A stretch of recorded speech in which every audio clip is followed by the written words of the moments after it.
Good evening. I'd like to call this meeting of the Manitou Springs City Council to order. This is a regular meeting of the Manitou Springs City Council for April the 2nd, 2024. We'll start with the Pledge of Allegiance.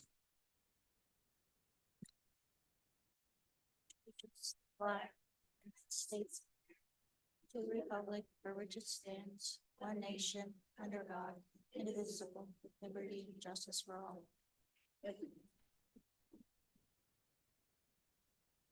Would the city clerk please call the roll? And I will note first that Councilor Natalie Johnson has an excuse tonight. City Council members Julie Wolf. Here. John Shada. Judith Chandler. Present. Michelle Weatherholt. Present. Mayor Pro Tem Nancy Fortune. Present. And Mayor Graham. Present. Thank you. Next item is approval of the agenda. Council, you've had an opportunity to review the agenda. So I would seek a motion to approve and accept it. I'll move to approve the agenda. We have a motion. Do we have a second? Second by Councilor Shada. Okay, let's vote.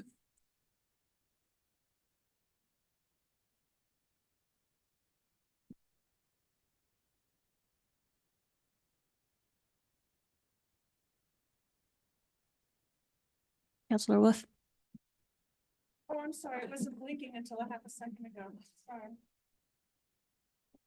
Motion carries unanimously. Okay, great. Thank you. The agenda then is approved.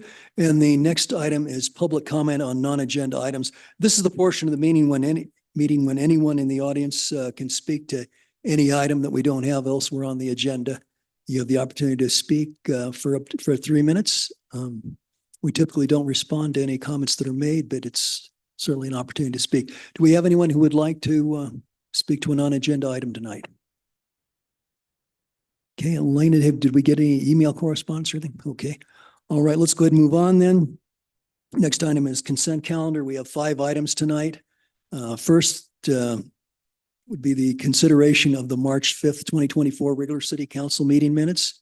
Second, the March 19th, 2024 city council regular meeting minutes. Third, consider appointing Roy Rosenthal to the City Planning Commission as an alternate member. Fourth, review the payment process for the Manitou and Pikes Peak Cog Railway refund process.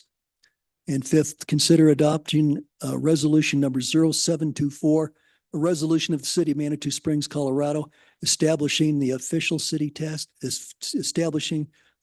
task forces and appointing members to the Plan Manitou 2.0 task force. Any counselor who would like to discuss an item separately can ask for removal. If there is none of that, I would then ask for a motion to accept and approve the consent calendar.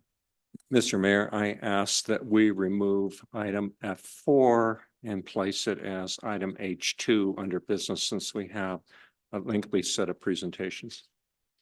Otherwise, I'd move approval for the agenda minus that. Okay, typically, Mr. Shada, items that we take off the consent calendar, we then consider immediately after the consent calendar. Is that your pleasure? okay? Thank you. That's the practice we've had.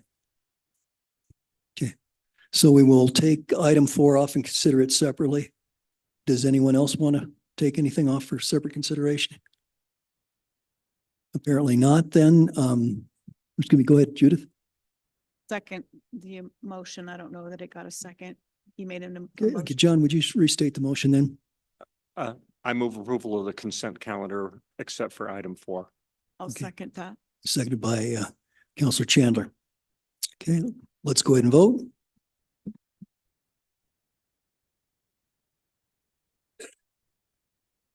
Motion carries unanimously. Okay, thank you. All right, then we will now consider the Manitou and Pikes Peak Cog Railway refund payment process. Mr. Shada, you had a concern, so why don't you take the floor? Yes, we have a memo from staff and I would like to insert some language into the protocol section 2 for consideration. I would suggest that we add the following language in number 2 of the protocol that staff suggested. Can I read that for consideration? Yeah, could you first identify exactly where you're at so we can follow along? I'm sorry, what? Could you identify where you're at so we can follow along? Cover memo? In the staff memo. Right, okay. So what I'd like to add is some language in number 2. And the following language I would suggest is ridership and revenue will be reported to the city as follows. Revenue and ridership through the 375th rider and revenue and ridership that exceeds 375 riders. Any excise tax reimbursed must be appropriated by ordinance for the present budget year as calculated based on section 5A and 5B of the tax incentive agreement. And then the rest of the language that staff suggested, which is ridership numbers for the previous year are provided by January 31st. The reason why I'd like to have that inserted is, to me, without knowing what the revenue is for the first 375, I don't know how in the world we calculate that. And so it seems like to me, we might as well get that in there. And then because from the 375th rider on, we keep that revenue. It just seems like to me, we ought to know what that piece is. And it seems like between those two, it seems like from an accounting standpoint, you have all the numbers you need to make those calculations. Okay, Becca, can you comment on my thoughts? I think that sounds great. Elena, did you capture all that? I can send it, I can send Perfect. that Yeah. language to her. Yeah, I was Yeah. trying to write and I can read it got again left if behind you'd right like away. it for I clarification. think it would be helpful if you could read that again, John. Okay. Number 2, ridership and revenue will be reported to the city as follows. Revenue and ridership through the 375th rider and revenue and ridership that exceeds 375,000 riders. Any excise tax reimbursed must be appropriated by ordinance for the present budget year as calculated based on section 5A and 5B of the tax incentive agreement. And then the rest of the language as staff had suggested. So if it turns out it's over what I calculated, then you're saying we would need to do an ordinance in order to approve that extra amount. I was So- thinking that. So I'm thinking we're going to have to move it up because ordinances require 2 readings. So we're going to have to get the information from the COG before this. Well, I think the incentive agreement says we make a check in March. So it Yeah, seems like, by to me, we have a March. whole month to do the No, those it's- 2 numbers we have as Yeah. a calculation, right? I'm just concerned about getting that ordinance in place. It's per the agreement, it says by before or by or before March 1st. So the ordinance will have to be approved in February, this first and second meeting there. So we have to get that information all to you before that first meeting in February. So I'll have to change a bit of that wording too. So to make it, because right now I've got it where you're presented with this information in February. That does not give us enough time to have the ordinance approved if that turns out to be the case. Do you agree, Jeff? So I've interpreted that correctly? Okay, so we'll make those changes. You want to change to number 4 then? Yeah. So number 4, we'd have to tweak that for the calendar. Yeah, it's gonna have to be given in January. So then they have to. It'll have to be after January 20th when we get that. I'm sorry, fuzzy. After that. January 20th, and then get the ridership at the same time. So I can do it. I can do it. I think so. Okay, Just wanted to make sure that you didn't want to change to section 4 there, section 4. where you talked about. Yeah, it'll have to be presented in January, and then I'll have to add some language about if I didn't put in it, then we will have to have an ordinance. Denise, did you have a comment? Becca, we have 2 meetings in February. So if you have it would be presented the first meeting and the second meeting in February for the ordinance for approval. Right. And then the check could be cut Done in time. and sent to them by March. But we'd have to give them the check calculation in January.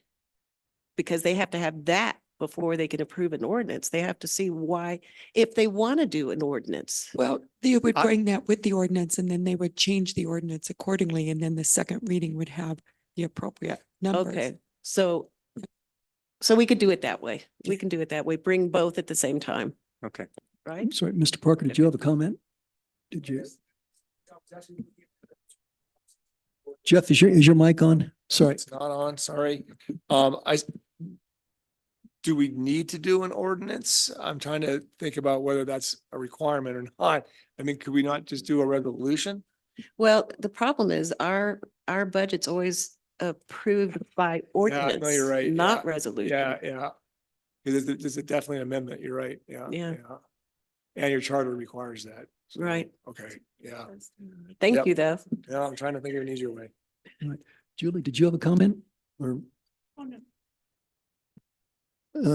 given the way the direction is going here, I mean, it started off, we were just looking at the procedure. And John, I see what you're proposing. So again, maybe the council would like to give Delay staff this. an opportunity to reform this and bring it back. I don't know that we're under any big urgency to do this. No. We've got close to a year. Yeah, go ahead, John. Then I move that I send this language to staff and we postpone this to our first meeting in April. I mean, in May. Yeah, we're already in April. And I can second that also. Okay, so we have the motion by John and then a second by Judith. Any discussion, council? The motion is for John to recraft the language, send it to staff, and they would bring it back to us at a future date, presumably the first meeting in May. Sounds good. Any further discussion? Okay, let's go ahead and vote then.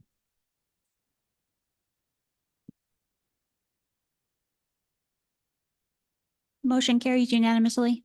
Okay, great. Thank you. Thank you, Thank you. Becca. We'll see you next month. Goody.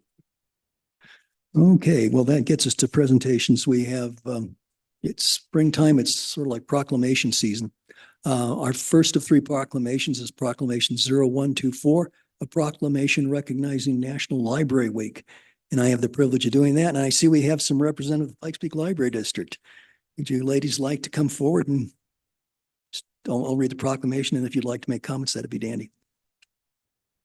Okay, City Manager Springs Proclamation number 0124, Proclamation, National Library Week, April 7th to 13th, 2024.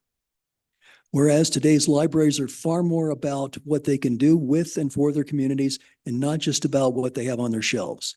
They provide the opportunity for everyone to pursue their passions and engage in lifelong learning by cultivating spaces for both personal growth and strong communities. Whereas libraries have long served as trusted institutions, often the heart of their cities, towns, schools, and academic campuses. Whereas libraries play a critical role in the economic vitality of communities by providing internet and technology access, literacy skills, and support for job seekers, small businesses, and entrepreneurs. Whereas we recognize librarians as information professionals who provide expertise, services, and guidance for patrons to access credible sources and material, making their own informed decisions about the world today. Whereas libraries provide access to and display a wide range of information and ideas for all. Whereas libraries are accessible places that promote a sense of local connection, advancing understanding, civic engagement, and shared community goals. Whereas in a continuing effort to build strong communities, the Pikes Peak Library District serves a population of nearly 740,000 people via 16 facilities, mobile library services, and a large online hub of resources. In 2023, residents accessed 6.8 million electronic and physical materials from PPLD that connected El Paso County residents with information and resources to enhance their quality of life. Whereas we celebrate April 9th as Library Workers' Day to recognize the immeasurable contributions made by library workers, April 10th is National Outreach Day, showing library services are not limited to their physical location. And April 11th is Take Action for Libraries Day, encouraging community support for libraries. Now therefore be it resolved that we, the City Council of Manitou Springs, proclaim National Library Week, April 7th to 13th, 2024 in Manitou Springs.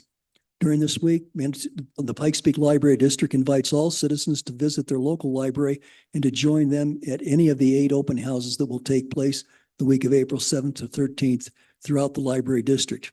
Because of you, libraries transform lives and communities. Adopted the second day of April 2024 in the city of Manitou Springs, El Paso County, Colorado. Thank you.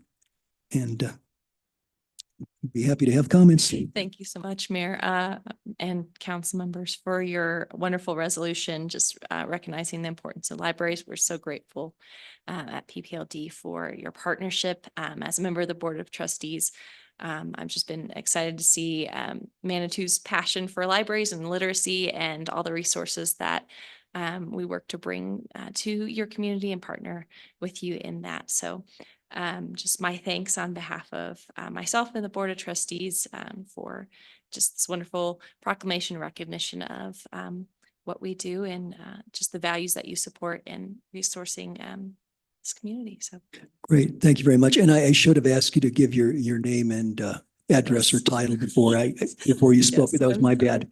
Yes, Julie Smythe. I am a member of the Board of Trustees at the Pikes Peak Library District. Great. Thanks. Dione, do you have any comments? Tiona Shani Crabs, Chief Librarian and CEO for Pikes Peak Library District. Again, I would like to join Julie and thank all of you for all your support and invite you to our open houses. I hope I will see some of you there. And another great news that I want to share with all of you that we have a grand opening for our Penrose Library on the 10th of April. And I hope you will be able to make it. Again, thank you for all your support and assistance. So thank you.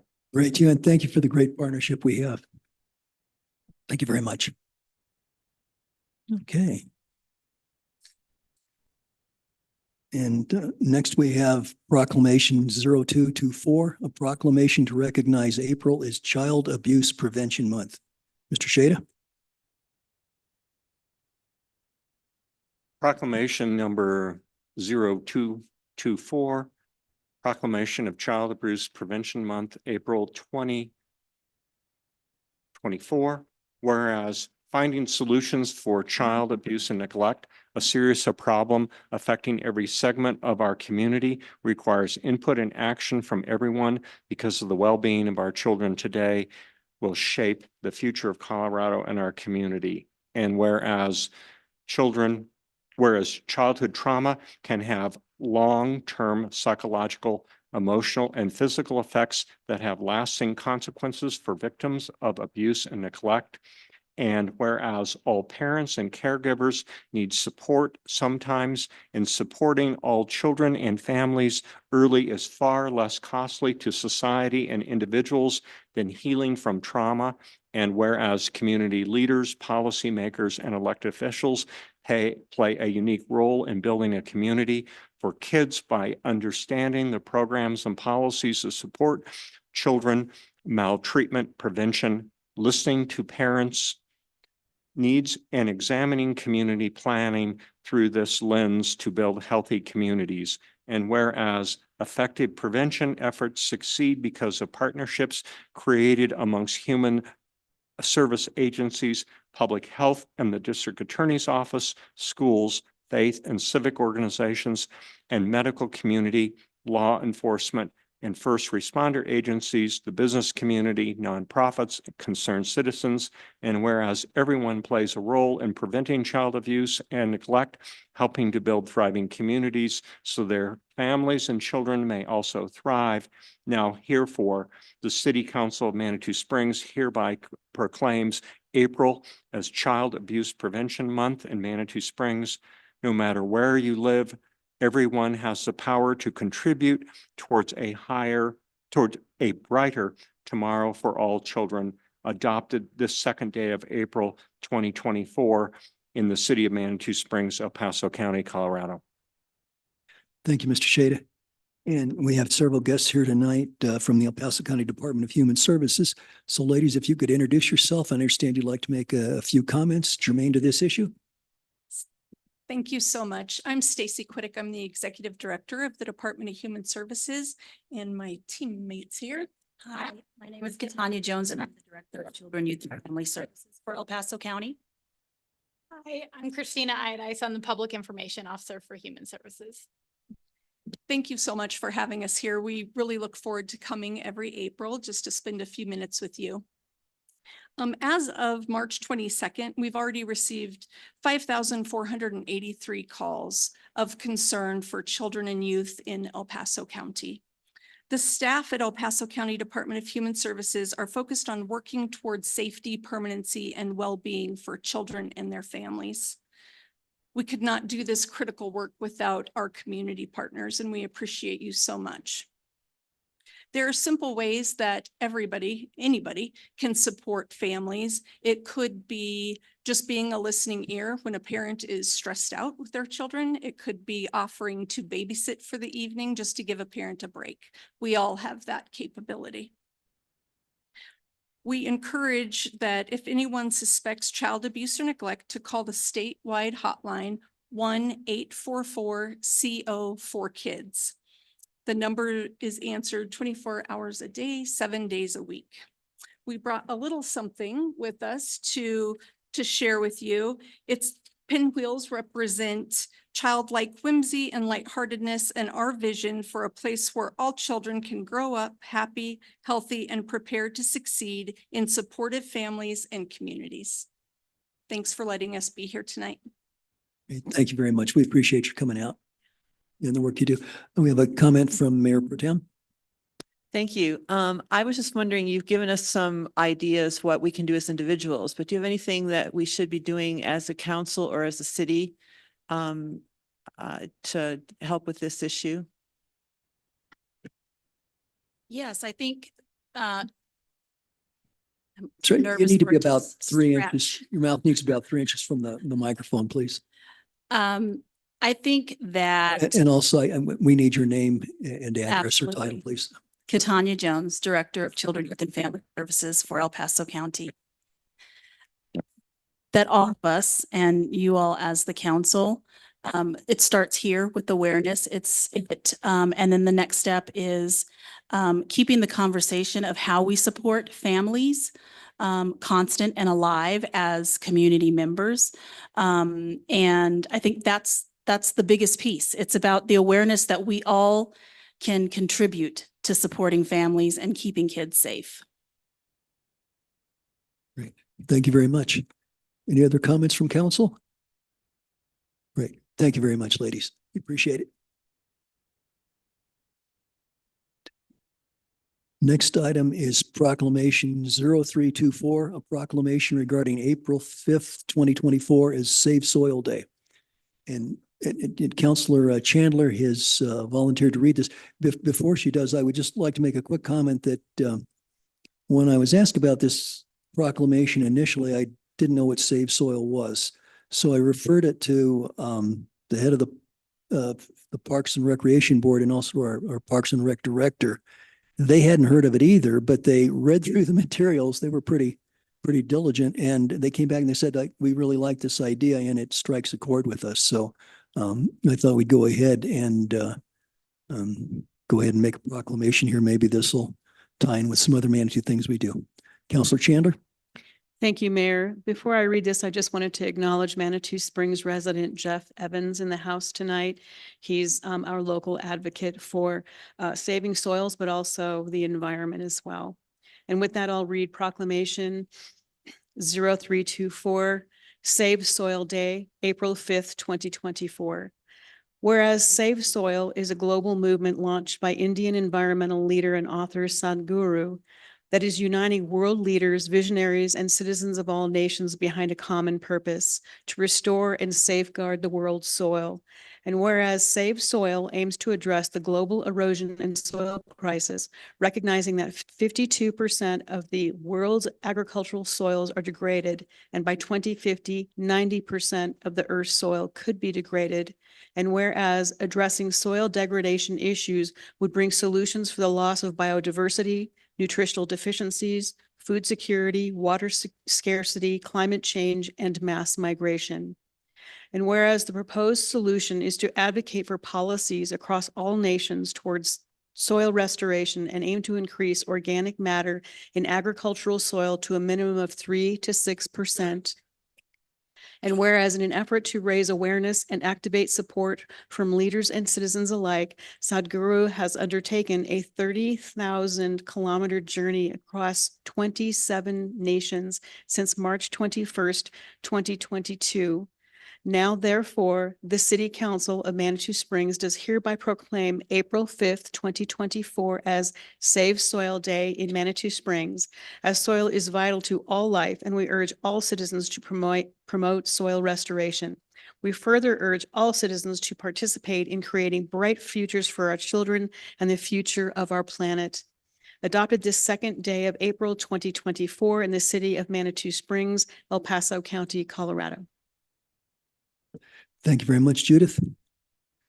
Jeff, thank you for calling this to our attention. We appreciate it. I think you have some contacts now with Parab and some of the other folks, so this seems like it'll tie in well with other projects we're doing. So thank you very much. Okay. The next item we have is going to be a discussion of our annexation process. We've got a couple people in the audience. I think they were here basically for the proclamation, so we'll take a minute, and if they would like to silently steal away, we appreciate you being here. Hope to see the library opening soon. Okay. All right. So the annexation process discussion. Council had asked to be informed about the annexation process. And so Jeff Parker is going to give us annexation 101. Well, yeah, I wasn't planning on making this over complicated because, you know, the annexation process in Colorado is kind of like a cookbook almost. You have to follow certain steps depending upon exactly what's happening. And if you follow all these steps, then the property can be annexed. And sort of the number one message I have for my clients on annexation is it's totally discretionary on behalf of the city. So you have to go through the hoops. You have to follow certain steps when you get a petition. But ultimately, whether or not you want to annex property and under what conditions is 100% up to you. So even if the property is eligible for annexation and you find it eligible, you don't have to annex. So that's just the first thing you kind of need to be aware of. And you can another thing to be aware of is you can require anything you want as a condition of annexation. One of my partners used to say, you can ask for a goat if you want. It is really, it's totally discretionary. But the process itself, you can't just make the decision at the beginning. You have to follow the cookbook. And the most common annexations that my clients see are annexations by the owners of 100% of the land. So a property owner will want to bring property into the municipality. That property owner will then, they'll usually have development plans for the property. They'll want to do something to develop the property because they can't do it in the county, or they won't get the municipal services that they want. So they basically need to come into the municipality to get those services. Municipality says, yes, we'd like to be able to have this property developed in the way that we want to see and that the owner's willing to do. And in return, we're going to provide these services, and we're going to basically require certain things of the property owner.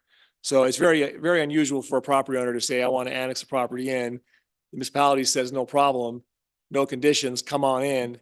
And then the property's in, and and the owner really gets to do whatever they want that the zoning allows for it. So typically you're going to see an annexation petition from 100% owner, and it won't require an election. Usually that's going to be the key, because you guys have a little different process here. So just, I'll take one step back, is that annexations are governed by the Municipal Annexation Act of Colorado.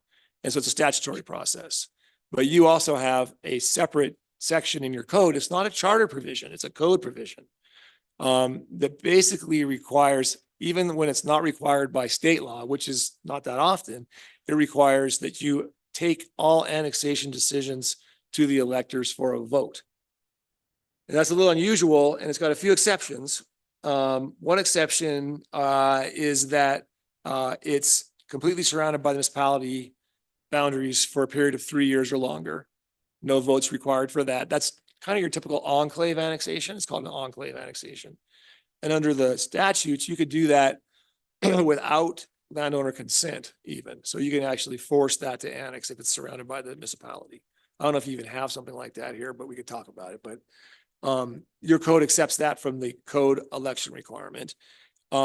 Annexations of 3 acres or less are also exempt from having to go to a vote of the voters under your code. And then city property is also exempt. And so the real issue that's different from state law generally is that if you have property of 3 acres, of greater than 3 acres is going to be annexed, you would have to bring it to a vote of the electors. But it's not in your charter. It's a code provision. So if you decide that, that's unusual, which it is to some degree, we don't really want to have to take them to the vote of the electors. We're going to do it via the statutory process. You could always change your code. So you're not required to do that. You're required now, but if you wanted to change that process, you could, just to be aware of it. The annexation process for the 100% landowner petitions is relatively simple. There's certain timeframes and steps. I'm not going to give you all the details that you want them. I did give you all a memo on this, which has all the fun details, but generally I guess I call it a 4-step process. The first step is reviewing the annexation petition. So the landowner will petition for annexation. Petition will have to have certain requirements. It'll be signed by the landowner. It comes with an annexation map, describes the property, et cetera. Typically, you want a landowner or the developer, sometimes it's a developer on behalf of the landowner, because the developers are the ones who want to annex, and then they make their purchase conditional upon getting an annexation decision from the actual municipality, but we'll call the person the landowner. You really typically see the landowner coming into planning, coming into admin, talking about the project. Here's what we're thinking about doing, getting guidance from staff about what, the city council might be interested in doing. And then they'll bring up something to you that they think is something the city council would be interested in. But the petition itself has to meet certain requirements. There's a whole list of certain things it has to have. It's really just, if you meet those requirements, it comes to city council for city council's review, and it's called the finding of substantial compliance. And all you're doing there is saying the petition substantially complies with the statutory checklist. It's got everything we need in there. Then you set it for a public hearing. And the public hearing is the eligibility determination. So that's second step. Is the property actually eligible for annexation? And there's basically 3 main requirements for eligibility. At least 1/6 of the property has to be contiguous with a municipal boundary. So you can't annex property that's, out there, not adjoining the municipality. There's a few little tricks and stuff for flagpole annexations where you can use a roadway as for the contiguity, and there's certain ways of doing things. There's serial annexations where you could have less than 1/6 contiguity, but you bring the property in basically like slices that it's a survey specialty, and they can make it have, so the first slice has 1/6 because it's so small, and the next slice has another 6, and you kind of work your way through it. It's called a serial annexation. We can deal with that if you need to, but there's all kinds of little tricks and stuff for annexing a property. The other requirement is there's a community of interest, which basically is that the property shares a number of similar attributes with what the city would be wanting. And then it has to be urbanized or will be urbanized shortly. But not to get into the details, but the trick is if it has 1/6 contiguity, it's presumed to have the community of interest. It's presumed to be urbanized or capable of being urbanized shortly. So really the 1/6 contiguity is the big finding. If it has that, you usually can annex. There's a few more exceptions here and there, but I won't bug you with that right now. So let's assume that the petition is in substantial compliance, hearing set, you have the public hearing, you find that it's eligible, which is basically 1/6 contiguity. Then you basically make the annexation decision. And typically in the process, you'll be annexing so you can say, okay, it's eligible, the petition is in substantial compliance, it's eligible for inclusion. Do we actually want to include it? And then, you can say no, and then you're basically done. It's not included, not annexed. Or you can say yes, and it's annexed. But generally when you say yes, it's yes pursuant to the terms of an annexation agreement, which is where you put in whatever you think you want to get for the property. I agree to do this. I agree to do that. I'm going to pay for this. I'm going to bring this water to the project. I'm going to build these roads, et cetera.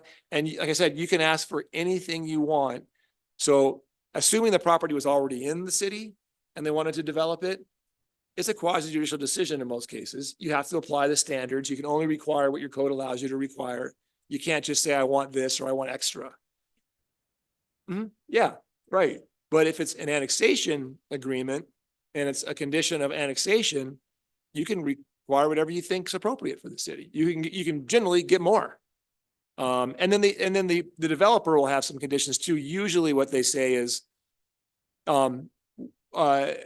we have the right to basically, to not have it annexed if you zone the property in a way that I don't agree with. And you usually say, the city, if the property is not zoned commercial or whatever, or PUD as they plan, then what happens is you don't end up finalizing the annexation. The property's not annexed. That's generally a condition of annexation for the landowner. So that's sort of your general annexation process. There also is, you have your own, code election provision that I just talked about. There's also annexations that require elections. And that's generally when it's not 100% landowner type annexation. There's it has to be, I think it's a minimum, actually I know it is, for an annexation that does not require an election, which are generally the 100% landowner, to just come in with a piece of property. They can also be owners of 50% of the land, and 50% of the landowners can petition for an annexation. So it wouldn't be 100% owned land. If at least 50% of the land acreage petitions and 50% of the actual landowners petition, it also does not require an election. Okay. But for an election, you'd have to, it means there's different requirements for the petition. Yeah, state law. Yeah. And so there are other exceptions here and there. But generally, the general process you see is the 100% developer type thing. And what you're usually doing during the process is we are working on an annexation agreement. Sometimes we'll have executive sessions with city council and say, hey, here's what the negotiations are in the annexation process. Here's what they're willing to, they want to provide, what we're going to ask for. So a lot of times what you'll do is you'll approve an annexation and that you want to actually do, and it will basically be approved at the same time you approve the annexation agreement. So it's a concurrent approval, the same night typically. And so you approve the annexation ordinance, you approve the, you even approve the zoning sometimes too, and you approve the annexation agreement. So it's all kind of done in one fell swoop. And there's just there's probably 30 or 40 little nuances in between all those things, but that's the general annexation process. I don't know if you have anything particular in mind in the city, but our firm's done hundreds of these, probably over 100. And you just generally have to make sure you dot your I's and cross your T's and do the hearings right and all that. But at the end of it all, you guys get to say yes or no, and you get to say what you want for an annexation. That's the real short annexation 101. Okay, great. Thanks, Jeff. Council, I guess we'll have questions. Nancy? Jeff, since you've been around for a while with the city, it's my understanding that the city has looked at annexation in the past. Have you been privy to any of that?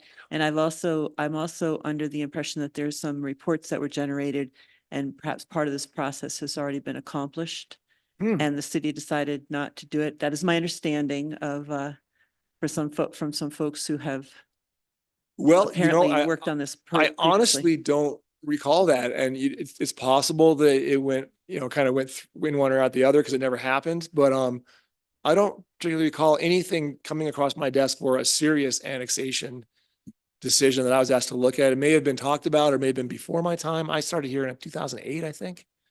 One thing I didn't mention was, there's also an impact report requirement depending upon the size of the annexation, 10 acres or more, you have to do an impact report to the county. But I don't recall ever actually having any serious discussions on it with any city representatives. Excuse me, I recall there was this is quite a long time ago. It was before the Red Rock Canyon became a public park, basically a county park that was owned by an individual, John Bach. The Bach family had it and they were going to sell it to a developer who was going to turn into, I think, a golf course and water park and so forth. And that developer wanted to be annexed by Manitou and he wanted us to provide water and services.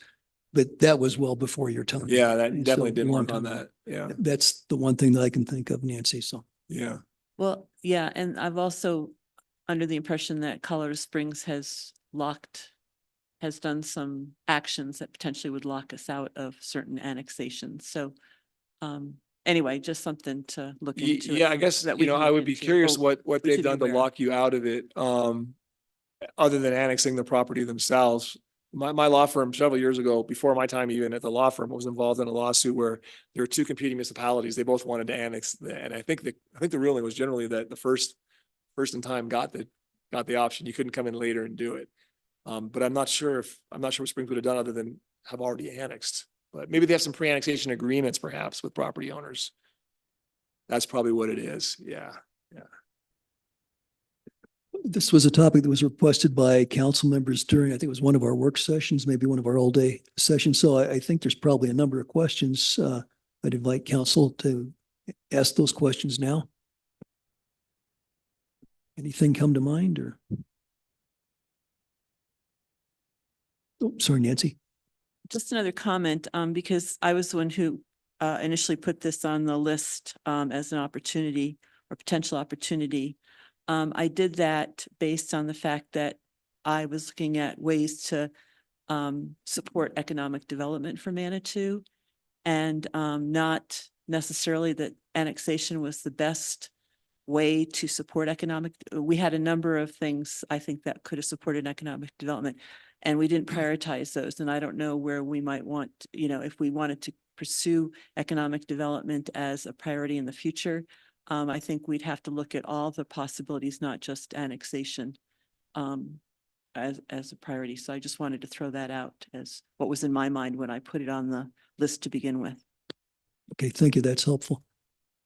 Any other discussion? See, Julie. I appreciate the presentation, but my thought is that we have a lot of work to do to play catch up with delayed maintenance, ineffective infrastructure, needing tons of money just to get the city in decent working condition.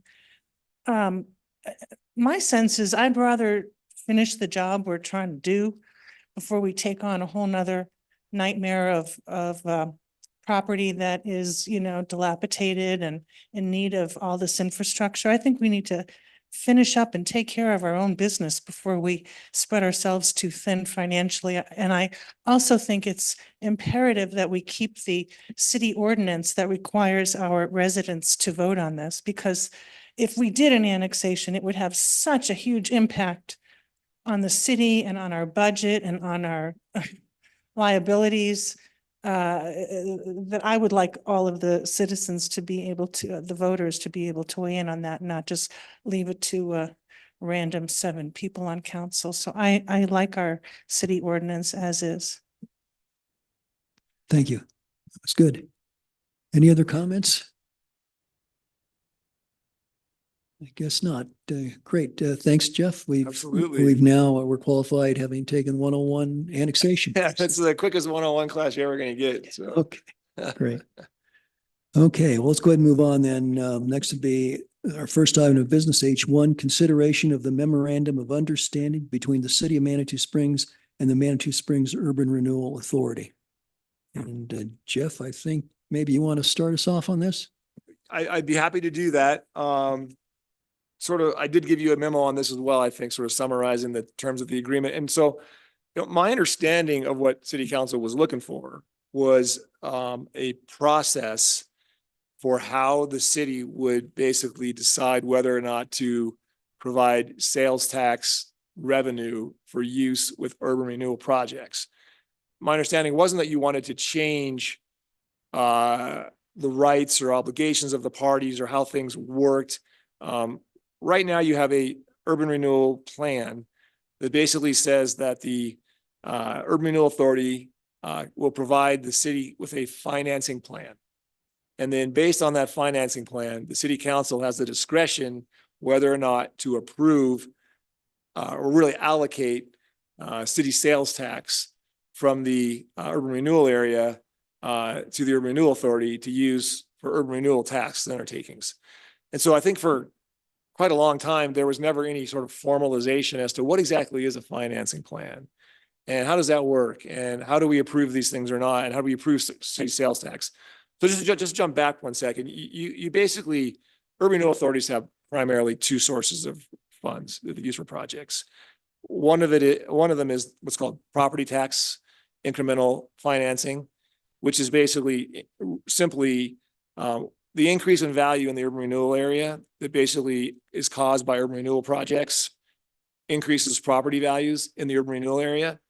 And then that increment from what property tax revenues were to what they are now with the project goes to the Urban Renewal Authority. Because the theory is that it wouldn't grow, it wouldn't increase in value without the Urban Renewal Authority activities. They're the ones who are basically creating this new development that creates the new value. And then they use that revenue to basically fund anything that's permitted by the Urban Renewal Authority law, which is typically, not always, but typically like public improvements, new drainage, streets, water service, whatever, to basically allow the development to occur. And a lot of times that's usually done with what's called a gap analysis. So a developer comes in and says, I couldn't do this project that basically brings benefit to the city and make a profit, a reasonable profit, unless I had this financing gap met. And so typically what the Urban Renewal Authority will do is they'll look at the analysis and they'll say, okay, yeah, we agree, or we think it should be this much, and we're gonna dedicate this much money to public infrastructure or whatever else to make sure that you basically have this gap met and you can do this project. And so it's kind of like a self-fulfilling prophecy. The money's available to facilitate the project. The money's available because the project occurred. That's kind of the concept. The other source of revenue, same concept, is that municipality does not have to do this, but they can allocate incremental sales tax revenue. So same theory. Urban renewal projects bring in more economic activity, generates more municipal sales tax. The municipality then can basically share that sales tax, any portion of the sales tax, over and above what was in existence prior to the urban renewal activities with the Urban Renewal Authority. It can be 100% of it. It can be 50% of it. It can share it, whatever they need to do. And the Urban Renewal Authority has to still use that money within the confines of the urban renewal law for permissible urban renewal expenses. Same thing though, it could be public infrastructure, et cetera. And so your urban renewal plan is, not atypical, but it basically allocates property tax incremental revenue, because that comes not only from the city, comes from all the other taxing entities as well, right? So the Urban Renewal Authority gets that money. It's a great deal for the city because you basically are getting other entities' tax revenue. But again, the theory is they wouldn't have had that anyways if it wasn't for their renewal projects. So that's the theory. Sales tax is a little different because it's only your money. So you have the authority to do that. Your urban renewal plan basically says that upon presentation of this financing plan by the Urban Renewal Authority, you can review that and determine whether or not you want to give them sales tax revenue. Now, a little trick with this is that a lot of times urban renewal authorities will then pledge that revenue to a developer and say, we're going to give you, a rebate. We're going to pay you whatever that increment is or percentage of that increment based on your project for the next X number of years. And so it's difficult for an urban renewal authority to be able to pledge that revenue if they don't know if they're going to get it every year. So I think the plan sort of contemplated, and it sort of says that they will, upon review of the financing plan, city council can allocate municipal sales tax to their renewal authority as set forth in their renewal law, which contemplates that once you sort of pledge that money, you got to keep giving it. It's got to be kind of automatic, or a developer will be like, I don't know if I'm going to get that every year, right? But you guys didn't really do it that way. You to some degree, I don't think it was really clear previously, how that sales tax was actually just getting allocated. And but at times you did stop it. You stopped it at one point when you were needing extra money. Back, I think it was COVID or pre-COVID maybe. And so, right. Yeah. And so in short, you basically, my conclusion is, I think everybody can agree, you treated sort of the annual urban renewal budget as that financing plan. Maybe not overtly every time, but they come give you the budget, and then, you probably may not have said, oh yeah, we're going to give you this much money. It just sort of happened because it happened the year before. But now what I understand is city council say, hey, we'd like to make sure we have total control over that sales tax revenue. You can't do anything about the property tax revenue. You basically can't keep yours. You can't do anything. unless you wanted to have a rebate agreement with them about, but that's not really that's not this we're talking about.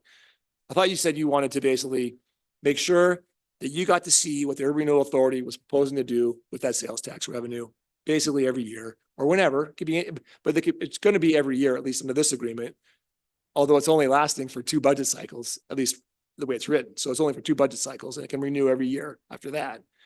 But you could also have them come to you middle of the year and say, hey, we have this great project, we need this money. That's fine. They can come do that. You have the full authority under this agreement to basically look at that plan, tell them what else you want to see, require them to give you whatever you think is appropriate. And then you have authority to decide if you're going to give them any, you're not going to give them any, if you're going to give them a percentage, and what you need to have them do as a condition of getting that money. And that's sort of addressed in this agreement under what's called a cooperation agreement.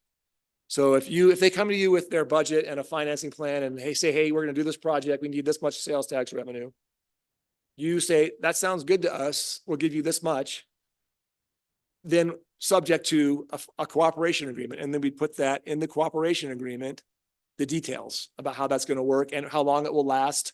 So if they wanted to pledge it to a developer, the developer will know under the cooperation agreement, and as allowed by the renewal law, not really a Tabor issue because it's kind of an exception, we think. Nobody's ever challenged that issue, but it's basically allocated. It's basically pledged. You can't in 2 years change your mind, but that's up to you whenever it comes to you. So the agreement says that, and I'm happy to address where it says that and how it says that. But really, when I looked at this agreement, I didn't focus on, I read the whole thing many times. I provided some suggested revisions. I know Councilmember Wolf has some different opinion about than I do, but ultimately what it does is it sets the process for how they get that information to you. It says that you have the authority to decide how you want to, if you want to approve any sales tax or not. And then it gives you the authority to impose any conditions on that you want, which will be in the cooperation agreement. So that's a long way of saying you have authority to do whatever you think is appropriate with that sales tax revenue, but the process is set forth in here for you making that decision. Thank you, Jeff. You're welcome. Council, questions for Mr. Parker? We have. What? I should have mentioned that David Neville, who's the attorney for the Manitou Springs Urban Renewal Authority, is sitting in the back. So Yes. I'm sure he's available to tell me where I went wrong on that. Explanation. Thank you. And I guess I'd like to recognize, John Maynard and Mr. Neville here, and you will have an opportunity to speak, but I thought perhaps council would like to have some questions for Mr. Parker at this time. And okay, Julie? I have comments, not questions. Would that be acceptable? Oh, sure. Yeah, go ahead. Okay. Well, actually, I'll start with the question. This is called an MOU, yet it's referred to in here as a contractual agreement, which may be synonymous, but it bothers me. And I don't like the word contractual in here because there's contract period, there's contractual mentioned in the whereases. I think that muddies the waters because I don't think that we should be obligating ourselves to do anything other than what we're already obligated to do. So if this is just supposed to be a clarification for convenience sake, then it shouldn't be called a contract. To me, a contract, yeah. And anyway, I won't go into detail, but I don't want to be sued for any reason if we decide we're not into this. I could tell immediately when I read this, before I even got to the bottom of page 1, that it was drafted by the URA's attorney. It was quite obvious to me because all of these whereases refer exclusively to the URA without any consideration to the fact, the very important fact, that we as city council people and the mayor are legally required to exercise our fiduciary obligations to the city, meaning that we are tasked with deciding what is the best use of this money overall for the whole city. And then when we look at what is the best use of this money, yes, if we decide that based on their financing plan and their lovely communication style, that we want to fund the project, fine. But all the whereases are imply that this is something, it creates to me like a rebuttable presumption, Jeff, as if we're supposed to do this, we have to do this unless you find an exception, is a rebuttable presumption. And I find that offensive. In terms of facts, I think it's not true that the authority is currently engaged in carrying out authority activities in the city council approved urban renewal area. I believe it was not approved by council. It was approved by ballot measure by the residents. It was a vote. So if that's true, that's just a little factual clarification, no big deal. The whereas that says the city may allocate municipal sales tax increments when the authority submits blah, blah, blah. It's the third to last whereas. I think it should say, whereas the city council, not the city, to make it clear that council is the appropriate body to be appropriating money. And I think that distinction is important, even though it might sound picky, based on the history of our city council, which is that in the past, we've had staff appropriating money, or at least not getting permission of council overtly for it. So I would just like the word council after the word city there. And I think it should say that the city council may appropriate municipal sales tax increments, blah, blah, blah, rather than allocate, just to be consistent. Now, I'm not in favor of this at all. I think this muddies the waters for us legally. I'm not happy with it. But if it's going to be considered or adopted, then these are some of the detailed language. The last whereas is grammatically incorrect and says nothing. So that really bothers me. We just need to fix that, but it makes no sense to say that the parties wish to create terms to reflect their future contractual relationship regarding cooperation in facilitating the plan. I think it implies the city has to pay up if the URA cooperates with this process, and it ignores the city's obligation that we're supposed to be balancing all of the needs of the city before we decide if we're going to fund something. Every time it says the authority may do this and get money, and the authority may this and may, I think all of the time it should say contingent on appropriation by city council. I don't see that anything in section 3 changes the current scope of the URA's activities. And if I'm wrong, I want Jeff to correct me. Does number 3 just sort of summarizes the scope of the URA's obligation, or the scope of their potential funding activities? Yeah, I mean, nothing in there alters what they can do under the law or under their renewal plan. Okay. So who makes the decision under the second paragraph of 3A? The authority will work cooperatively with the city on the design, blah, blah, blah. What if cooperation doesn't work? Who makes the final decision? That's not clear at all in here. It's just more mud.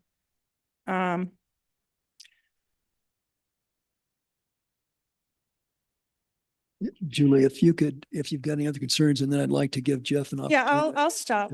No, that's okay. No, go ahead. It's just more,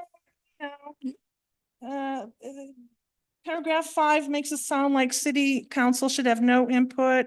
The development agreement, I think this should be, I just don't like it. And I don't see the point. We have a fiduciary obligation always to decide what is the best use of this money. So if they can come up with a plan and we think it's great, that's fine. The other concern I have is they're sitting on money. I don't know if it's 800,000 or if they've spent some of it. We've gotten no updates, but here they are sitting on more than $500,000 supposedly of our taxpayer money. And I want to know what they're going to do with that before I'm comfortable allocating any more money. I was told that this morning that the URA decided they were going to give $25,000 of our tax money so that they can put a new roof on some private owner's car museum building. What the heck? That's not improving blight. That's not improving economic development. I don't approve of that expenditure. I think if our residents knew about that, they'd be outraged. How many people would love their new roof to be paid by the city? It also makes me wonder if we're going to be giving away money for roofs in the URA, then don't we have an obligation to offer 25,000 to everybody that has property in the URA who would like a new roof? To me, it's just I'm not comfortable with it. Okay, okay, thank you, Julie. John, I know you want to make comments. Jeff, at some point you can respond. I don't know if, well, things are fresh if you, Yeah. Julie's comments, if you want to. Well, you know, maybe I mean, expand. I think that she's got plenty of disagreements with the way the agreement's written. I guess, to me, the understanding is that you were looking for a process for approving the use of sales tax. I mean, whether the tone of the agreement's not correct, or we could fix some language in the whereas clauses, happy to make changes to that. That may have a more of an impact on how it's perceived by the public. You know, and frankly, if the city wanted just to say, here's how we're going to review your budget or your financing plans, and here's how we're going to decide how to allocate sales tax revenue, that's pretty much the meat of the agreement, frankly. And we could certainly just do that. You know, MOU versus contract versus agreement, that kind of language. You know, you pointed out something that I've talked about as an attorney for my entire career, which is what is an MOU versus what's a contract versus what's an agreement. And really, an agreement is the contract. The contract's an agreement. An MOU could be anything that it says it is. So, you know, the fact that it says MOU doesn't mean it's not a contract or not an agreement. It's the language of what's inside there is what matters. I mean, this could easily say IGA, in my opinion. But for me, or it could honestly just say, this could be like a policy document. You know, the parties agree that we will follow the following, you know, guidelines in presenting this to the city. And that's fine too, because I think ultimately what I actually felt was beneficial with this agreement was that it basically said, finally, in writing, here's how we're going to treat a financing agreement. Here's how city council will get information about projects. City council has authority to decide what to do. And then for me, I know Councilmember Wolf was concerned about, doesn't say anything about, you know, what they're going to do, who's going to pay for what, you know, how they're going to build the infrastructure. That would be in the cooperation agreement for each project. My understanding, we'd have the details of what city council wants to see for this project or this project would be laid out in that agreement. But to me, this ultimately doesn't require the city council to allocate any money at all. And it just sets forth the process for getting that information to you for you making a decision. So I didn't think it was as bad as Councilmember Wolf thought it was. Obviously, if I did, I would have said something. But you know, we have two lawyers, but they could disagree, that never happens.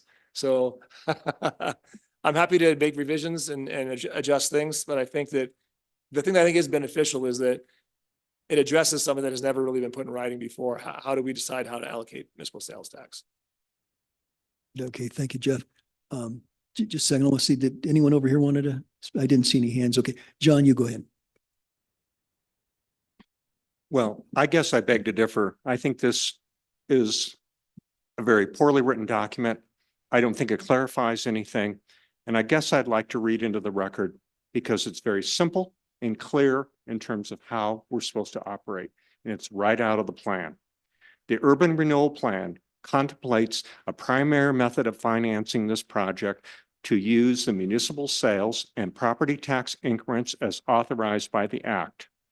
The city council may allocate municipal sales tax increments when Manitou Springs Urban Renewal Authority submits a financing plan outlining the proposed amounts and purpose for which the municipal sales tax increments are to be used. Upon city council approval, the municipal sales tax increment will be allocated and distributed in accordance with the tax increment financing provisions of section 3125, blah, blah, blah. Okay. I don't think that gets any clearer. Okay. You submit a plan. Okay. We tell you how long we're going to dedicate, okay, the money toward the plan. Okay. And council approves it. I don't see how this document here clarifies that. I think what's in the plan from 2016 does the job. Thank you. Thank you. Judith? Thank you, Mayor. I do recall that the last time we discussed this, that the majority of council did express interest in an MOU. And I just want to go on record that I was not, I was in the minority on that one. I did not see the benefit of an additional MOU or an additional agreement beyond the URA language we already have. I certainly, want us to extend an olive branch to the URA and have better relationships back and forth. But that takes a commitment on both sides, and it takes a commitment to communication. And so a couple things for me. When council is looking at the budget season and boards, commissions, committees come to us with their budgets, I think we need to define what a budget is. Because a budget in my mind is, this is what we have, these are our assets, this is what's in the bank, this is what we'd like to do, and this is what's going to be left over. These are our funding sources.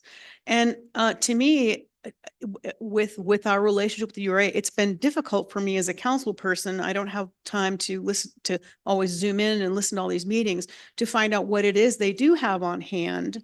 And it is my understanding that right now there's and you can correct me if I am not right, approximately $800,000 for the property tax to around $140,000, which they get directly from El Paso County. I mean, that doesn't, that bypasses us. So,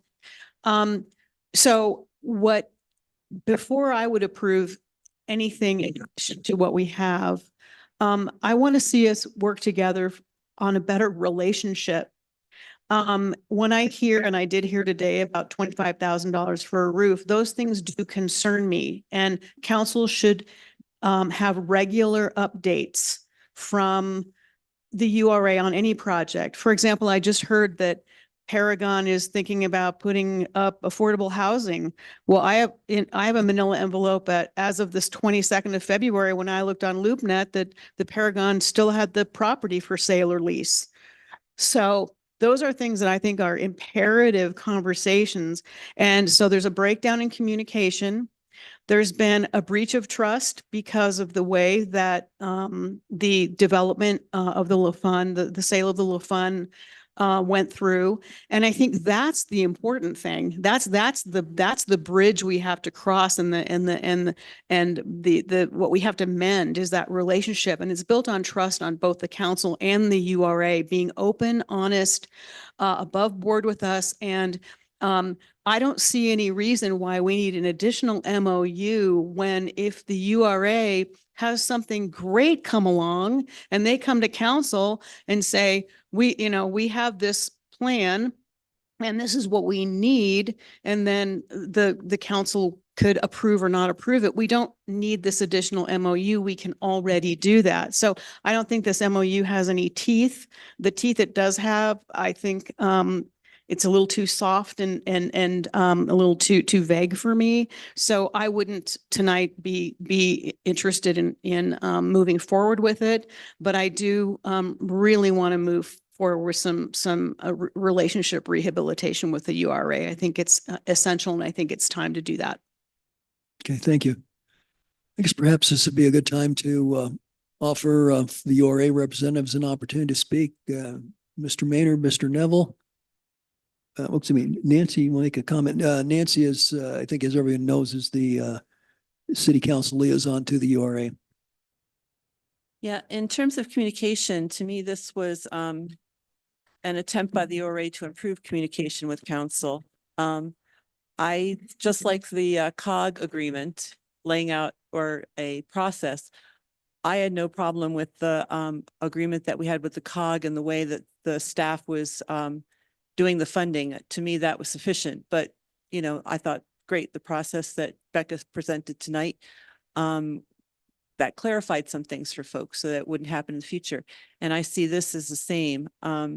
So I'm disturbed that there's a perception that the URA does not want to have a good relationship with council. They have been here numerous times. trying to understand what it is that we wanted. And yes, I was pushing for this MOA, IGA, whatever we want to call it. I have no problems with a couple of things that Julie was talking about in terms of saying city council instead of just the city, appropriate rather than allocate. Those sorts of things can still be cleaned up. But I appreciated that this was presented to us.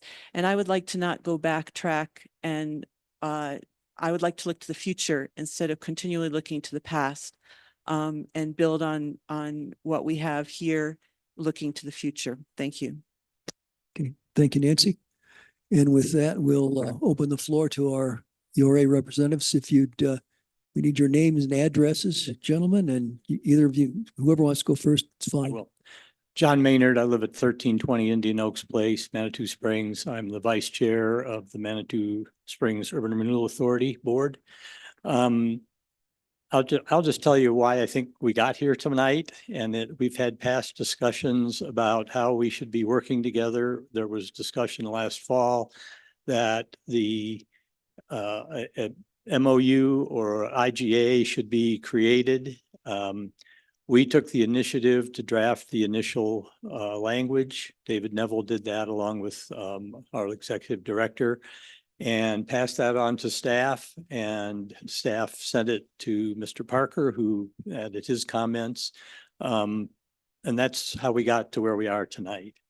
I wholeheartedly agree with Councilwoman Chandler. There needs to be better communication, and she's correct. It works both ways.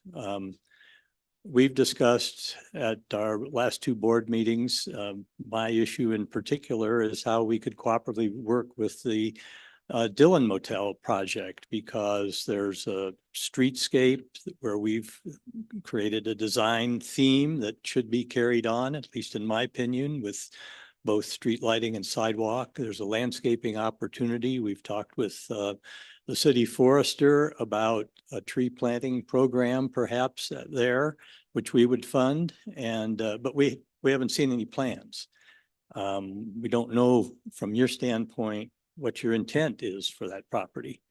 I've suggested to the parking director that he make a presentation to the Urban Renewal Board, and whether that happens or not, I don't know, because it's unclear what. John, can you get a little bit, just a little bit closer to the microphone too? I think about 3 inches is good probably.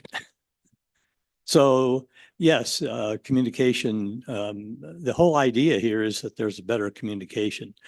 Our position has been that we think we've been fairly clear with our budget presentations in terms of what we intend to do, not only with the money that we have on hand, but money that we would like to get from the city.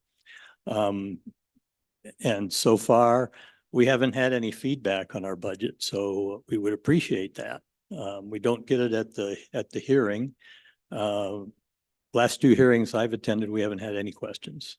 So I assume that you're satisfied when I don't hear any questions regarding the budget presentation. So to us, that's an indication you're doing what we've asked you to do, proceed. So if we're going in the wrong direction, we should hear that at the budget presentation, or certainly shortly afterwards, so that we can make adjustments. I don't know, David, if you have any other comments regarding the MOU draft. I've read it several times, and I'm not going to wordsmith it. Good evening, David Neville, attorney for Manitou Springs Urban Renewal Authority. And I would just offer that all of your comments are well taken. And as originally conceived, this MOU was going to be on a work session schedule. It was more of a discussion item. But due to scheduling, we're at a regular meeting. So we're having the discussion now, which is fine. As regarding the discussion, a couple of the specific points I heard, the document is designed for maximum flexibility. I heard comments about many uses of the word may, and there's not a lot of mandatory things in here. I will point out that one of the few places where the word will comes up is where it says the authority will cooperate with the city. So that is mandatory, and that was, those words were chosen there specifically, that the authority will cooperate. Now, what that means, of course, the details are to be filled in. But I also would agree that with regard to the process, the idea is to maybe write down the process so people would know what it is, but without the MOU, the parties could still follow this process or follow the process basically they've been following for the last 15 years, which is present the annual budget. And this is the MOU maybe takes that process and puts it in writing, what's been going on for the last 15 years. And it is designed to create zero liability to anyone. There's no commitment here other than to cooperate moving forward. So it's designed to establish a process without any sort of commitment. And with regard to the choice of a title, my own personal opinion, I would agree with your counsel. You could call it an intergovernmental agreement or an MOU. A contract is a contract. The term memorandum of understanding to me denotes something that's a little less formal, right? And the non-committal nature of the things that are written here, I think, it falls under that category of memorandum of understanding. So, but the title is semantics. Anyway, those are my comments on the document itself. Okay, thank you. Council, do you have any questions for Mr. Maynard or Mr. Neville? Judith?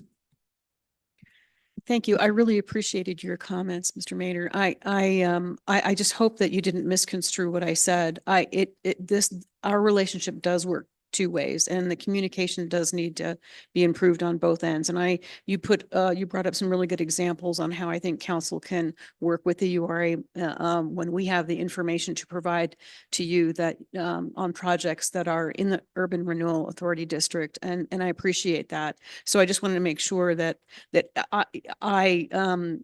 the URA is going to be around for a little bit over 6 more years. It doesn't sunset until 2031.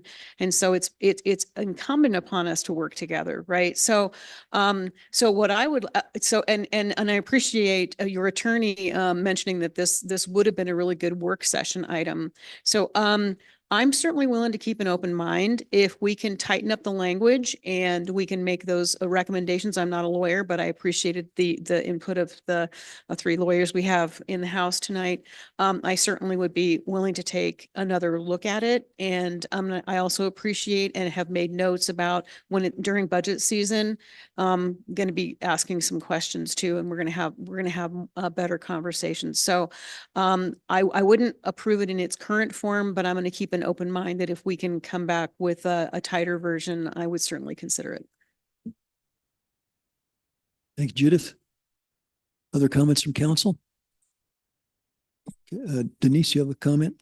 Mayor, yeah, I just want to do a quick update on the Dillon because Mr. Maynard did reach out to me and he's been working, I believe, with Kevin, but we're not even close to that.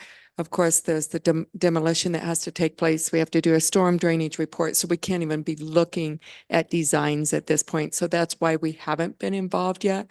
There's still probably 3, 4, 5 months of work that we have to get done before we can get to that point. Understand. That's a good point. Thank you. Mr. Parker, your mic's on. Did you want to speak or is that Oh, just? no, I was just getting ready in case anybody had any questions, so. Okay. Well, council, I guess we've got several opportunities here. We can continue to ask questions if we have them. We've had 2 council members express, that they're not happy with what we've got in front of us now. I guess we could go around the table and see what council's pleasure is. I guess, I look at it and I'm not a lawyer, so I have to read it several times and then convince myself that I have some grasp of what's really going on. And I get there, but so I guess I feel this would be okay, but I'm willing to listen it's 5 pages long. If it was a little simpler, I think I'd be a little more comfortable with that. Really, I think what we were looking at was a process. We wanted to clarify how this should be done because what happened, it just kind of became an automatic pass through and previous councils had let that happen. And then we changed our mind that we wanted to be more involved in. And I think, Julie, you made the point that we have to figure out where in the city we're going to use the money. We're charged with taking care of the entire city, not just with the URA. So before we hand the money off to the URA, we need to weigh the other needs that the city has. What can we do with the money? How can we leverage the money?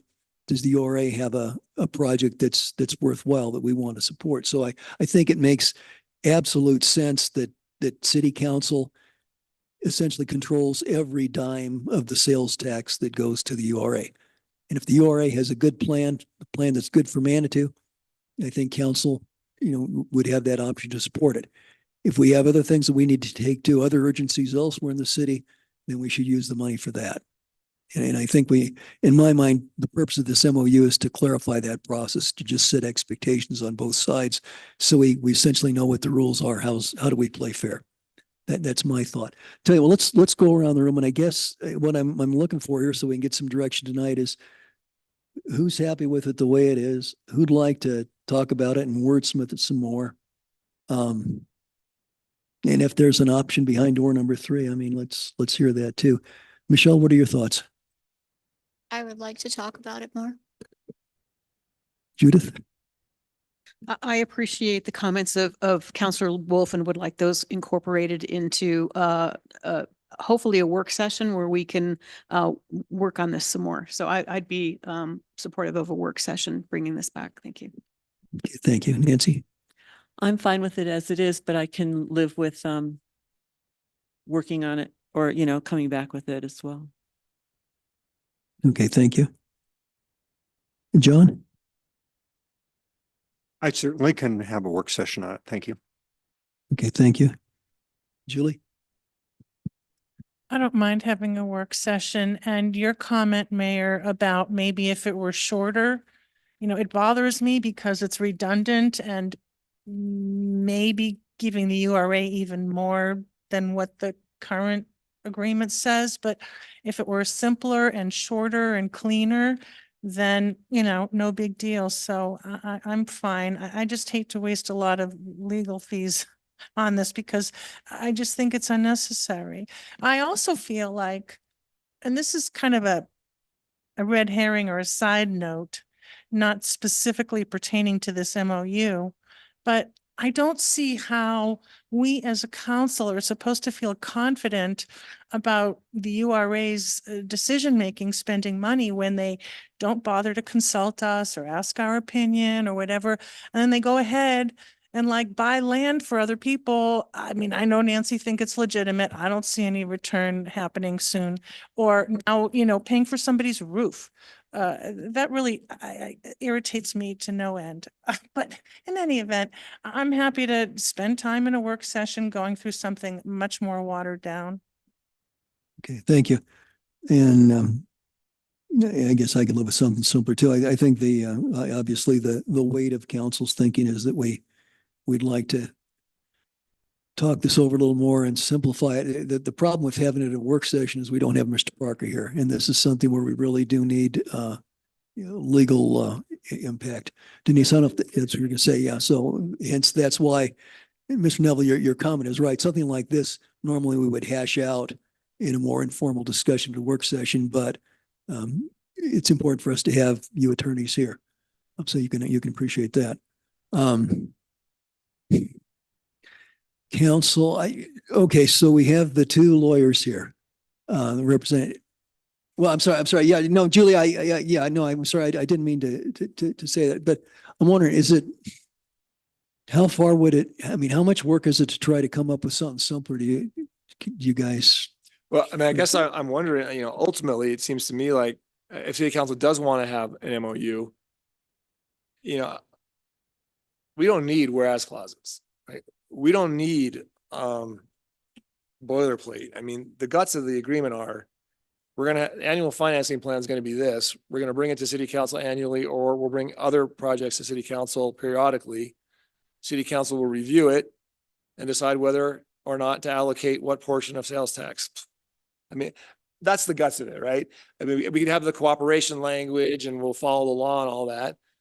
But we could, gut this thing and give you like a 2-pager if you really want that, and maybe just bring it back to you in another next meeting. I don't want to speak for David.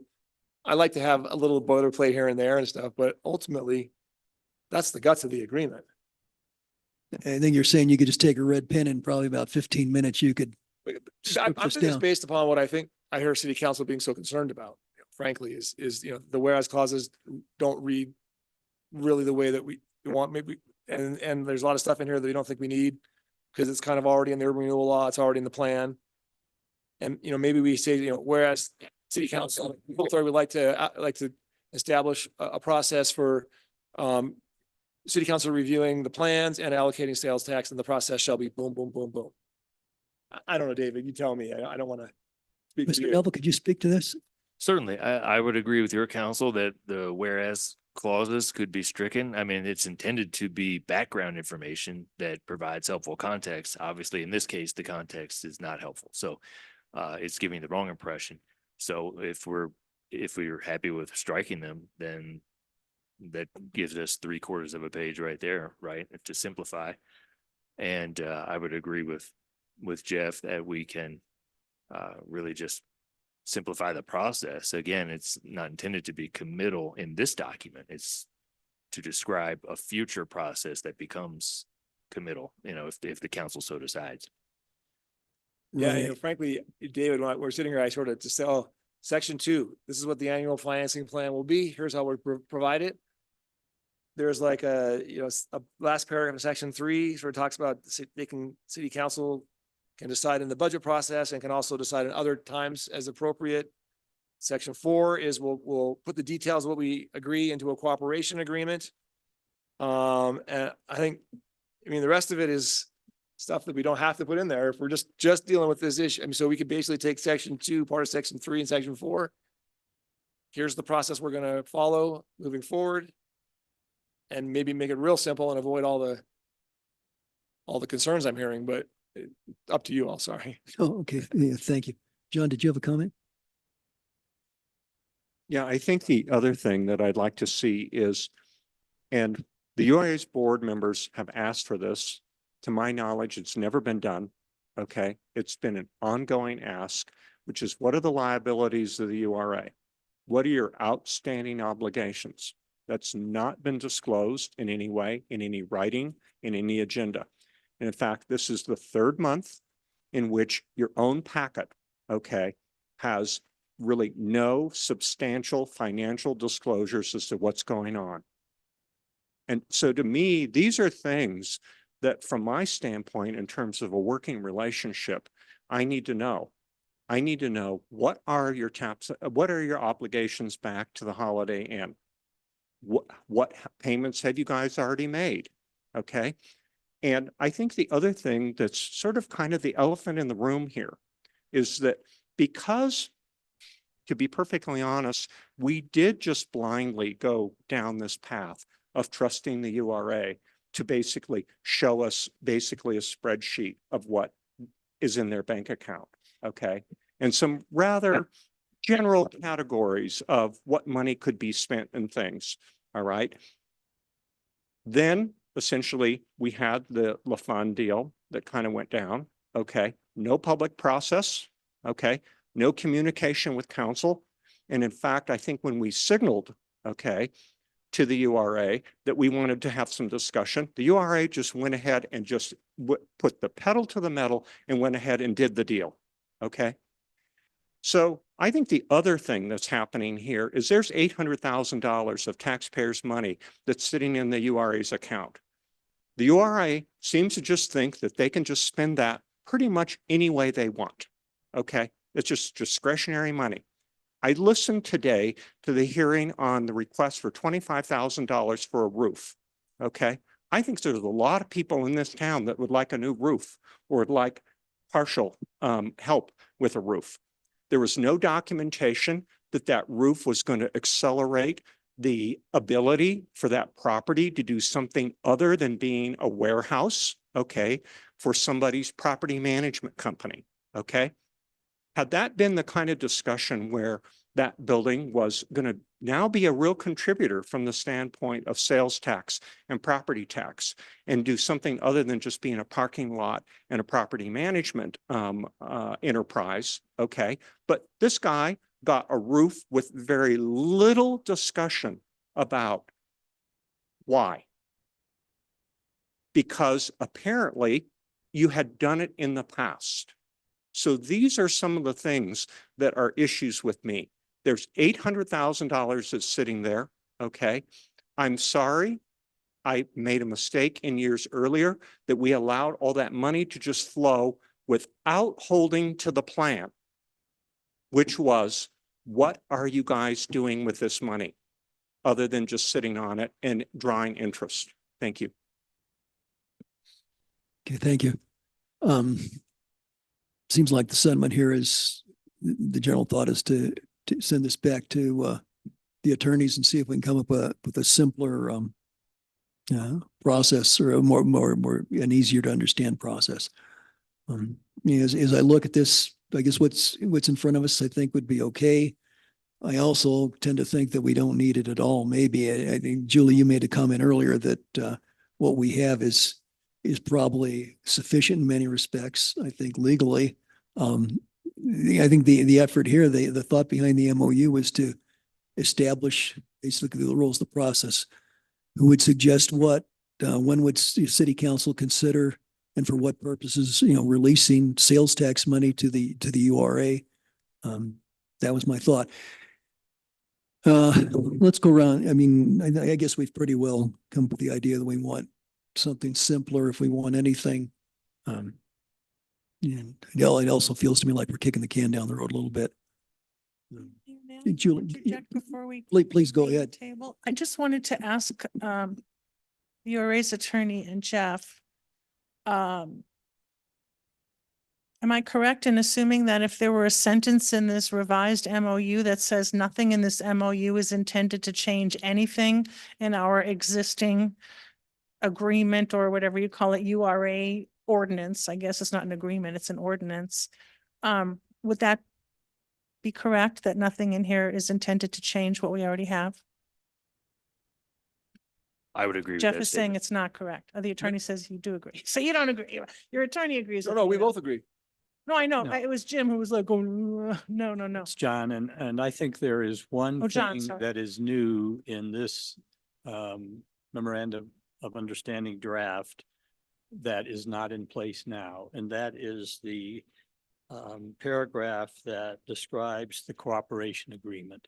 Because that paragraph essentially, if there isn't a project that council approves to fund, it obligates council to fund that for a period described in that agreement. And that does not exist currently for the Urban Renewal Authority. And it's one of the reasons why we're not getting redevelopment in the district. But am I correct, and this is actually a question for your attorney, am I correct that what was just described, we can do under the existing URA ordinance? We can do that. We can say we're going to fund X, and we promise to fund it for X amount.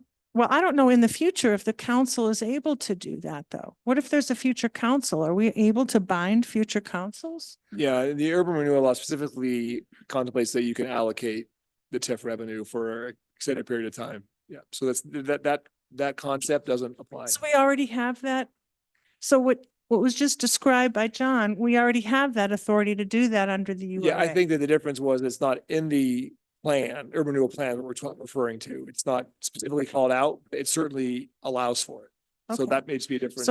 So this doesn't add anything new, no new rights for URA, no new rights for council.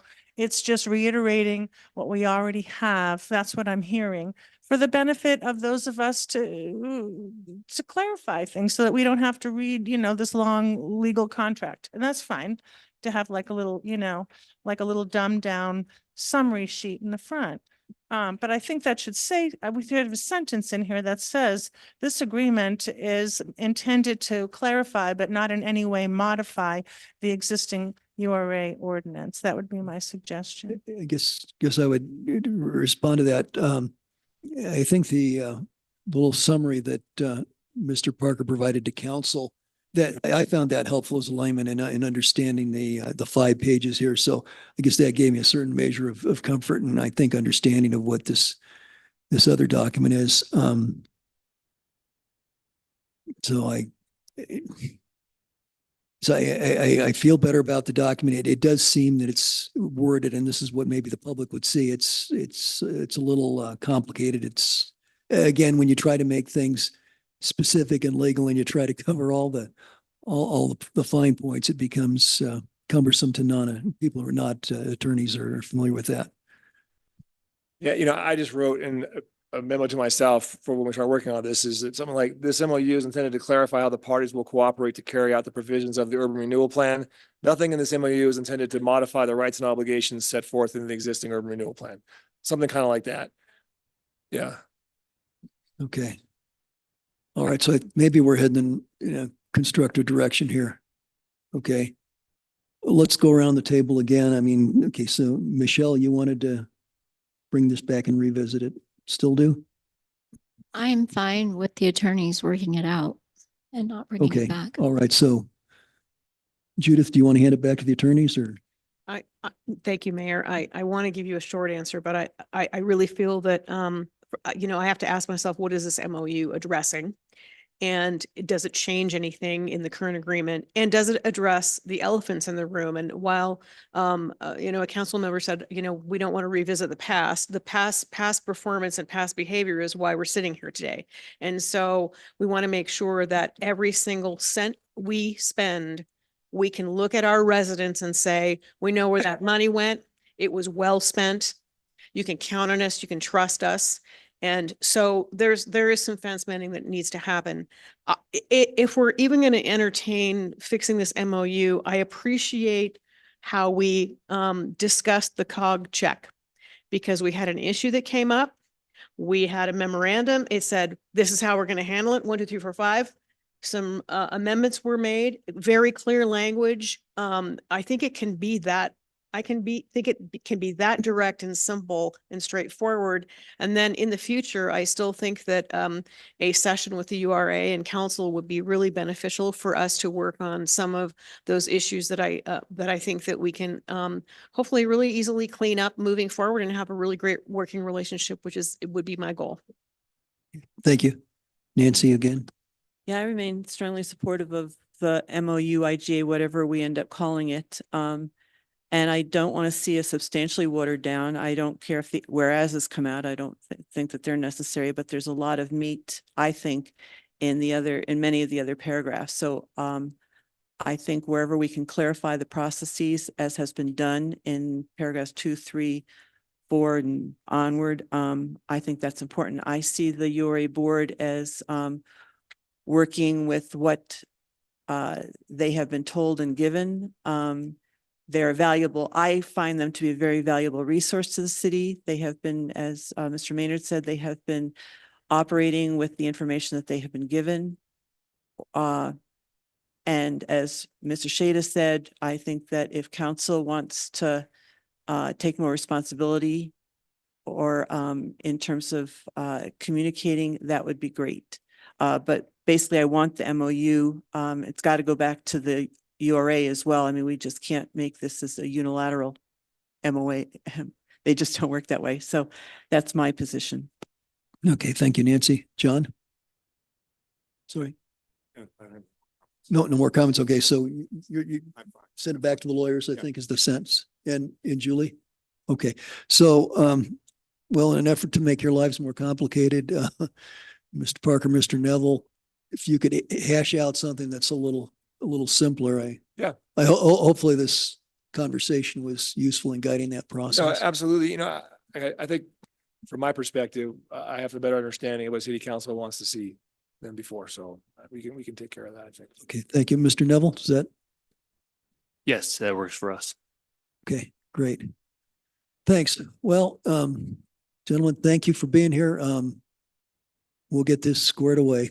But and again, I think what we want to do is set expectations as how this will be done so that we don't avoid some of the confusion of the past. So thank you very much. Appreciate it. Okay, council. What I would propose that we go ahead and take care of the last 2 items of business council correspondence, city administrator's report. That typically doesn't take very long. Then we'll take a break and come back for executive session. there any objections to that? Okay, thank you. Council correspondence. Anybody have anything? Guess, let's see. So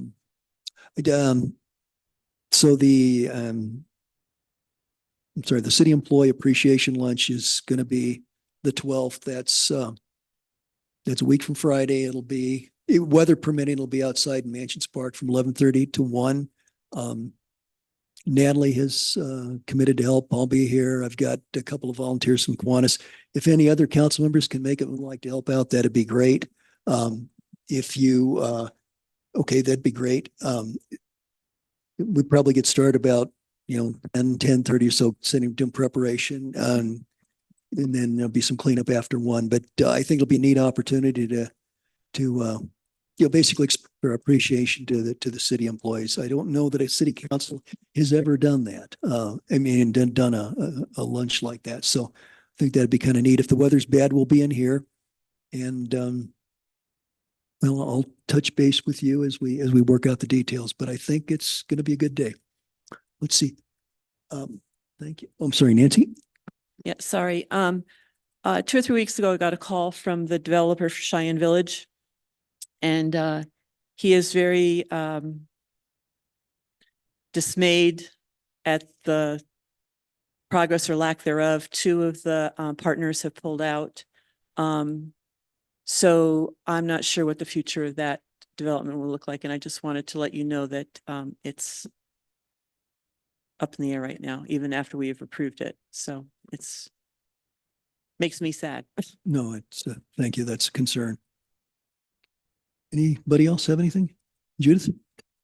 Just that the Manny Awards were rescheduled to Thursday, the 11th, the day before the barbecue, and I believe it starts at 5:30.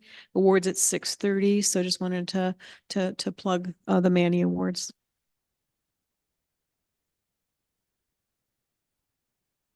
So the day before, yeah, the 11th Thursday for the Manny's, and then 12th the next day for the. What I would say, I got, and I'll probably forward this later. I have to look through my emails, but I got a photo of a couple of citizens. They were loading branches in the back of a pickup truck, and they wanted to thank the city for doing the chipper day this last Saturday. They took 12 pickup truck loads to the up to the Public Works there and got them chipped in. And they basically, 2 guys were doing the whole neighborhood. So they wanted to extend their thanks to the city staff and even council. So thought that was kind of nice. You don't always get a. Yeah, and I want to pile on with that too, because I've gotten a lot of very positive and grateful feedback that the city had the chipper day last week. So thanks. Great, good. So if there's nothing else from council, let's go to the city administrator's report. I have a couple, so bear with me. We've accepted 84 applicants for the e-bike vouchers. They've been processed, and we have 12 that are additional vouchers that are being reviewed and approval. So we only have 16 e-bike vouchers are still available. So that's a huge success, I think, for that program. Let me go here real quick to a couple of other things that I have so that we have that. I'm sorry, Denise, did you have more? I thought Nancy had a question. I'm Nancy? sorry. Is it true that they have to be claimed by the 5th? What happens after that? They don't have to be, we didn't have time. We couldn't say it had to be processed by the 5th because it didn't give them enough time to go do it. So we're saying 60 days from the time they get it is what we've done at this point, instead of saying by the 5th, because it wasn't going to work by that. So those additional 15 vouchers that have not been, if they're not claimed by the 5th, then they're go back into the, what happens with those 15 vouchers? Well, council, would you like for us to go ahead and be able to present those for people who would like it, or do you want us to stop it? I mean, it's a very minimal number, and I think you can give me direction with this without a, depending on how you would like it done. May I make a recommendation to that? Yeah. I would love to see us open it up to low or middle income, because those 16 vouchers that are 15 or 16 are for middle income. Those low income vouchers were snapped up immediately. And we have at least five residents who have low income voucher that have been able to purchase an e-bike that did not have a car. So if we could open it up to low and middle income. The other thought is I have a couple people that said, my wife got a bike, Barack Ben Amit's, his wife got one, but it's only one per household, so he didn't get one. So there's people that are clamoring for one. So just some thoughts to think about, to get people on bikes here in Manitou. Council, do we want to direction staff regarding those last 16? I guess I would, my thought would be, we could open them up to to middle and lower income, but I guess I would make the prohibition to just, again, one bike per household. And if we have some left over, then we can, but give each household an opportunity. And then if there's something left over, we could maybe double up, but just lower income. I'm sorry. Low and middle income.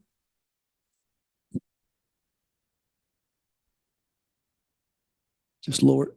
Let's see if what council's pleasure is. I'll just go around here. Michelle, Low and middle income. low and middle, low and middle. Yeah, I'd like lower income and then see if there's still any available. Yeah, I would like to do lower first and then see if after a week we don't have takers, then we go open up to middle income. That'd be my druthers. John? You're ground. Okay, so, okay. And Julie? Yeah, I would rather it go to lower income instead of lower and middle at this point, keep it open.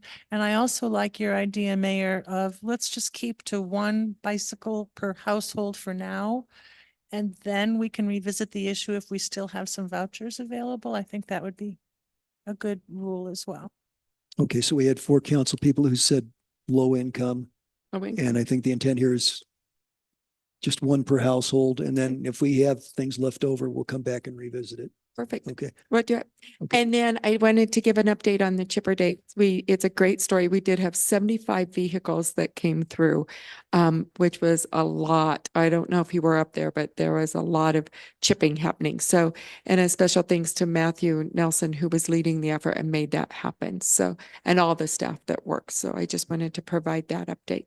And, I will, and I'll be sending you all an email regarding an update on my goals. One of them was to have us closed for half a day a week, starting April 1st. I am not able to implement that by April 1st due to staffing and the snowstorm and others. So it will be implemented by the middle of April, and you'll be getting all that information. So I'll be sending that out to you.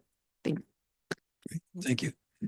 If there is nothing else, for our regular session, we do have 3 items for executive session. I'll go ahead and read them, then I'll seek a motion to go into executive session. We'll take a break while we change over. Executive session. The first item is an executive session to hold a conference with the city attorney for legal advice pursuant to section 5.1C of the Manitou Springs Home Rule Charter concerning the Colorado Springs Utilities Electric Franchise Agreement. And the second and the third items actually have the same description, so I'll just read it once. Both do with purchase and sale of property. An executive session to consider the purchase or sale of property for public purpose pursuant to section 5.1B of the Manitou Springs Home Rule Charter.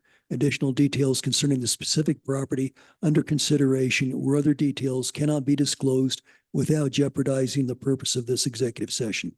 And we have 2 distinct pieces of property, hence 2 separate executive sessions. So I would seek a motion to go into executive session. Motion, do we have a second? The motion is second. All in favor, say, we'll vote. Okay. 6-0. Okay, so we will go into executive session after a break. Let's say about